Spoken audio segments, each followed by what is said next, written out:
Joining us here at the NFL Scouting Combine, head coach DeMeco Ryans. Coach, great to see you. Hey, great to see you guys. All right, since we last had our visit to conclude the season, Zuri, born. Congratulations. Yes, new baby. Yes. How's it going so far? New baby girl. It's going great. She's the calmest of all the kids. So Oh, that's nice. you give her a bottle, she's out for 3 hours. So she's very calm, beautiful baby girl. Thankful for Jamila for all that she did to go through the birthing process. She did an excellent job. So excited to have number 4. I was going to joke that, some coaches have missed a combine, but you with a newborn, there's no way you're missing a combine. Good night's sleep every night. I got to go, babe. I got to go. Coach, Nice. I've asked you this before, and I want to go into it a little bit more. Your kids didn't get a chance to see you as a player, but we always have our interview after the game, and for the Browns game, they were all sitting in there, and I mean they were incredible, and your wife was in there. What does it mean to you to have them be able to watch you as a coach lead this team as they're sitting there as kids, and obviously they're kids of an age that, like, everything you're doing is so impressionable to them. What's it been like for you to have them watch you each and every week? Yeah, man, it's been huge, man, because as a player, right, when I was a young player and I would see the older players and they would have their kids around, I remember, like, out on the field tossing the ball with their kid, and I'm like, oh, man, this is a special moment. I know it's a moment they will always remember. And for me, getting done playing, like my last year, MJ was born, so not being able to do it as a player, but being able to come back as a coach and have them around, allowing them to see, like, what I do, what I enjoy doing when daddy's going to work. This is what it looks like. And to see how excited they are and how intuitive they are.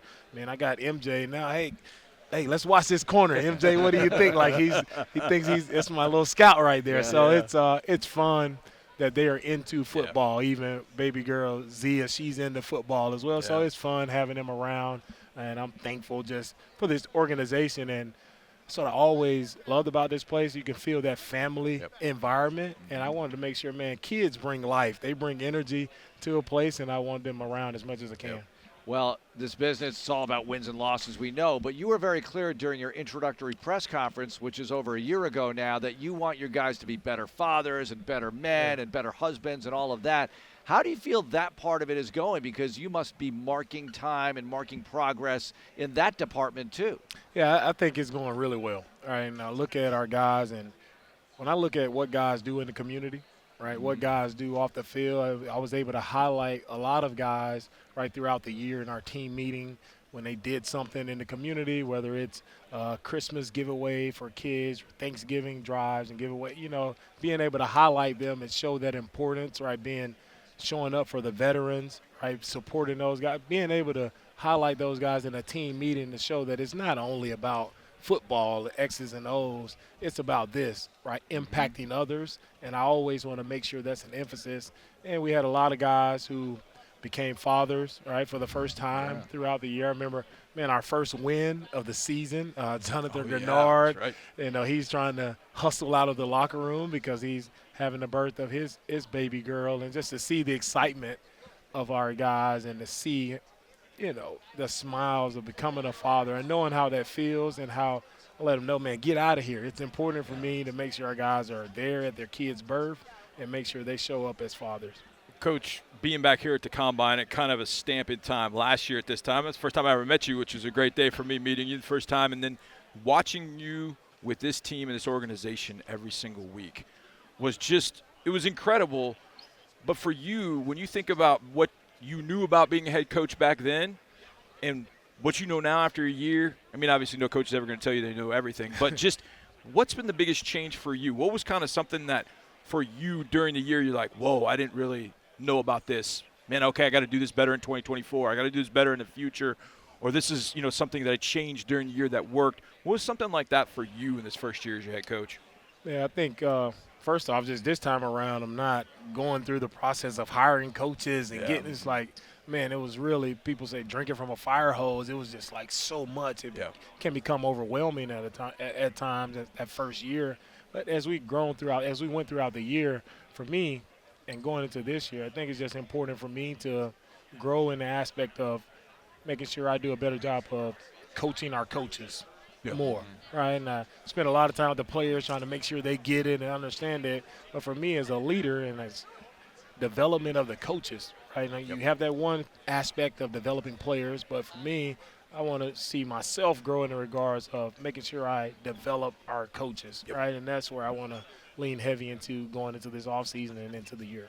What is it like when you watch your coaches interview for other jobs, like Bobby Slowick interviewing for head coaching jobs, and you went through that, obviously, and Gerard Johnson on coordinator jobs.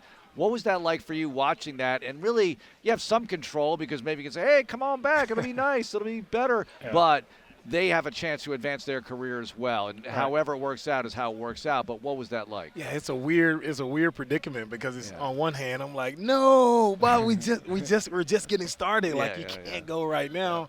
But then it's also the side of me is I just want the best for everyone. And I want to see them grow and become a head coach. So it's like one side I'm excited for Bobby and I'm fired up, and this other side's like, oh man, I hope he doesn't get it because I don't want to change offensive coordinator. So it's a huge balance there. But I still support all those guys. Gerard, who's going up for offensive coordinator positions, man, I support those guys and want them to go off and really grow in their careers and be the best that they can be, become the leaders that I know they are.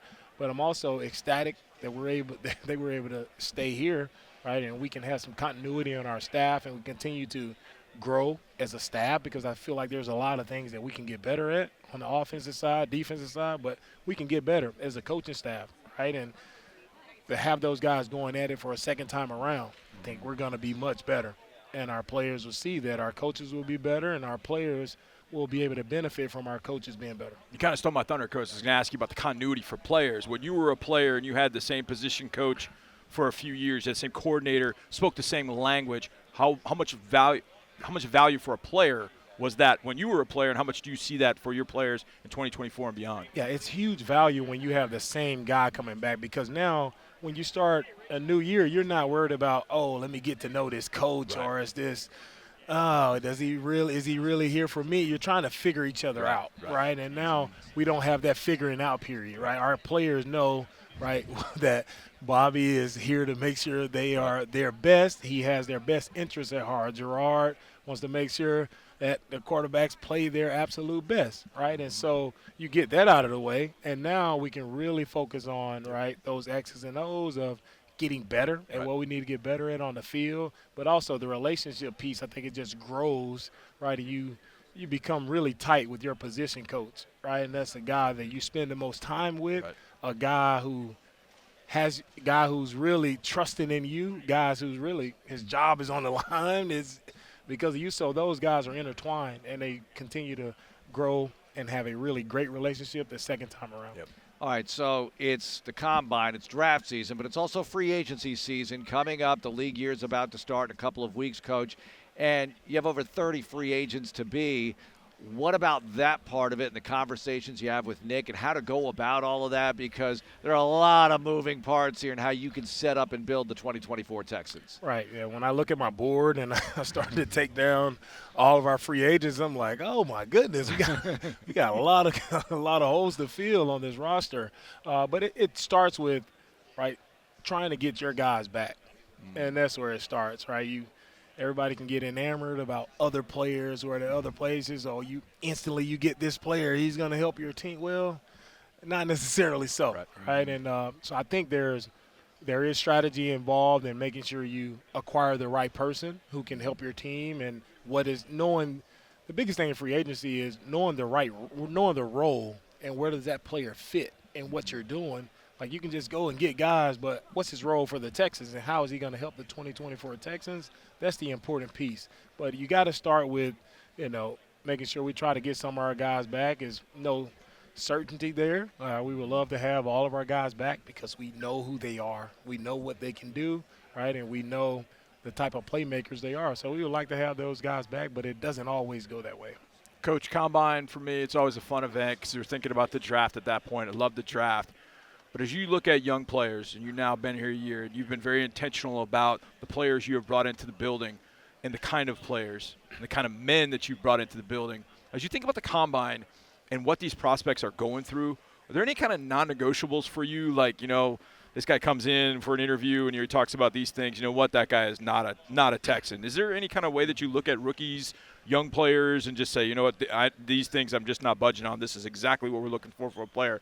That guy doesn't meet it. Let's move on to the next guy. Is there any, or you just kind of take everything in the combine and just kind of move on from there? How do you kind of look at it? Yeah, for me, I take it all in, because I would say this about the combine. These guys are nervous and coming into a lot of these meeting rooms. They're going from team to team in 20-minute intervals, and it's a lot on these guys. So I always kind of take that into account. Like, don't put everything into this one interview. Yeah. Like, that one interview maybe didn't go so well, so I don't just crush a guy, right, and completely take him off the board for that. It's just, let's dig a little deeper, right. All right? Let's make sure the position coaches are talking to him. Let's make sure our college scouts are talking to him, and just get the entire picture, right? So I don't try to crush guys. There are not many, like, non-negotiables, right. but I think because we're very selective on the guys that we try to interview, so there is some type of interest from our part, and credit to our scouting department. Those guys do an outstanding job. Our college guys are on the road for most of the year. They're going to all these colleges, writing these reports. I can't thank those guys enough, right?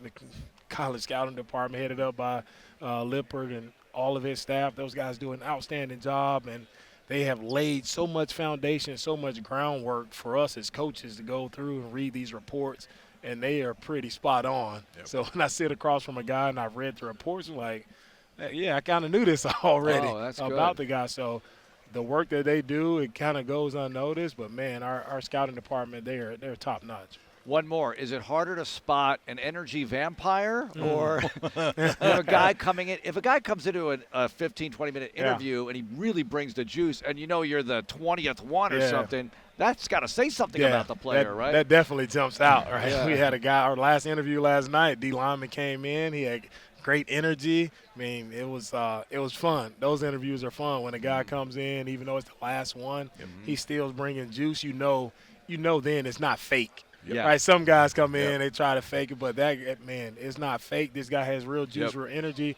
Like, man, that's a Texan right there. Yeah, okay. So it's fun to get to know all these guys again, to see all the things that these guys have went through, and to see them have the success and be here in a position to the first part of their draft journey. It's fun to be a part of it all. Coach, thanks a lot for joining us. Appreciate you guys. Great seeing you. All right, take care. All right.